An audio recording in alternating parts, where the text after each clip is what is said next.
Alright, what's up guys? I'm going to do a new video on how to install Active Directory on Windows 10. Now, it can be similar on Windows 11, but I'll show Windows 11 after, I'll show Windows 11 in a second. Let me just go ahead and this.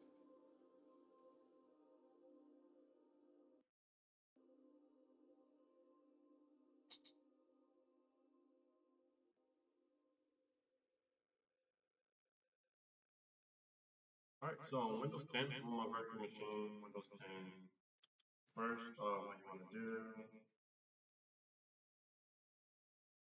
is go ahead and go into your settings.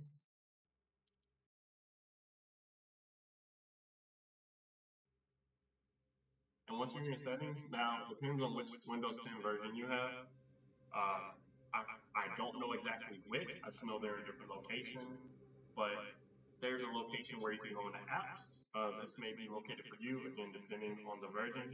And here, you'd be able to add, it would show a add additional features application. You would click that, and then you'd be able to sort through and look for Active Directory if your system allows it.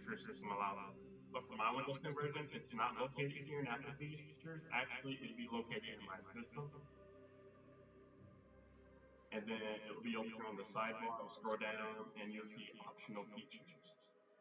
And here you'll see all the optional features that you have. And what you want to do is just add a feature. Type Active Directory, services tool. Go ahead and install that. But what you can also look for is if there's any group policy management tools, you can go in and check that and install them. Now, the other Active Directory tool, or the actual service tool is here. I already downloaded it earlier today. But as you see, these both will be downloading, and that's honestly pretty much all you have to do.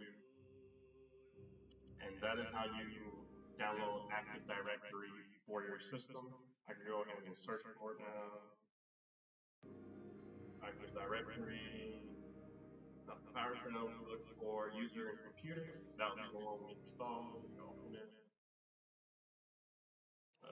Manage users and groups on this computer. Use local users and groups to manage users, groups, and computers in a domain. Log on as a user with domain administrator rights. And here, this will be Active Directory. Now, funny enough, I'm on Core 2 of CompTIA A+, where 2.1 section, I'm in section before Active Directory. We get into it, but that's pretty much it. If you guys want to check out how to get group policy on your system also, just let me know in the comments, and I'll go ahead. Group policy, GP edit, okay, go ahead and just comment down below, and I'll show you guys how to get a group policy editor running up on your system. Again, it's different for each version. You need to make sure you have a specific version of Windows, because again, group policy doesn't run on Windows 10 phone. And again, for a quick check, you could type in WinVer, WINVER into the run to check your Windows system. Here I have Windows 10 Pro, which is why I'm able to use group policy on this system. And that's pretty much it. Thank you guys for watching. More videos soon. Still busy with school, still busy with other stuff in life. Thank you for watching. Have a good day and a good summer.